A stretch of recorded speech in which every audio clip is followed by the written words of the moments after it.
இன்றைய நவீன உலகில் துரித உணவுகளை நோக்கி மக்கள் படையெடுத்துக் கொண்டிருக்கிறார்கள். சத்துக்கள் ஏதும் தராத சுவைக்காக இந்த உணவினை ஆசைப்பட்டு சாப்பிட்டுவிட்டு பின்னர் இளம் வயதிலேயே மாரடைப்பு, புற்றுநோய் போன்ற நோய்களுக்கு ஆளாகின்றனர். அதில் ஒன்றான கிரில்டு உணவுகள் பற்றி பார்ப்போம்.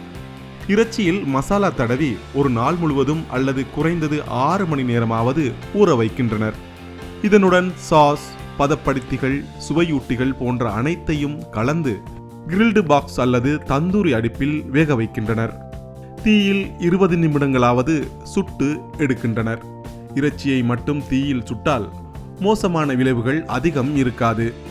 இறைச்சியுடன் எண்ணெய், மசாலா பொருட்கள், சுவை மற்றும் நிறத்துக்காக சேர்க்கப்படும் ரசாயனங்கள் நெருப்பில் வாட்டப்படும் போது பாதிப்பை ஏற்படுத்துகின்றன.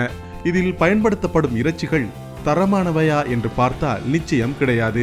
ஏனெனில் மீதிய இறைச்சியை ஃப்ரீசரில் வைத்து பயன்படுத்துகின்றனர். ஃப்ரெஷ்ஷான இறைச்சியை வாங்கி சமைக்கும் போது பாதிப்புகள் இல்லை.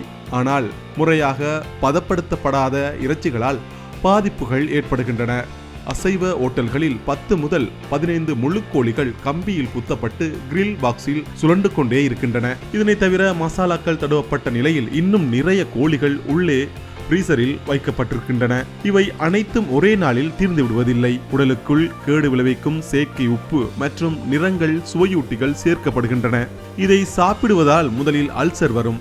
ரசாயனங்கள் கலக்கப்பட்டு பழைய இறைச்சியை சாப்பிடும்போது வயிறு தொடர்பான புற்றுநோயாக மாறுவதற்கான வாய்ப்புகள் அதிகரிக்கின்றன.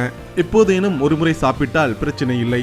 தொடர்ந்தும் ஆண்டு கணக்காக சாப்பிடும் பழக்கம் இருந்தால் அவர்களுக்கு புற்றுநோய் வரலாம். இதய குழாய்களில் அடைப்பு ஏற்படலாம். வயிற்றுப்போக்கு, ஒற்றை தலைவலி, வயிற்று வலி மற்றும் எரிச்சல், புற்றுநோய் செல்கள் அதிகமாகுதல் போன்ற பிரச்சனைகளும் உருவாகும். லங்காஸ்ரீ, உலகத் தமிழர்களின் இதய துடிப்பு.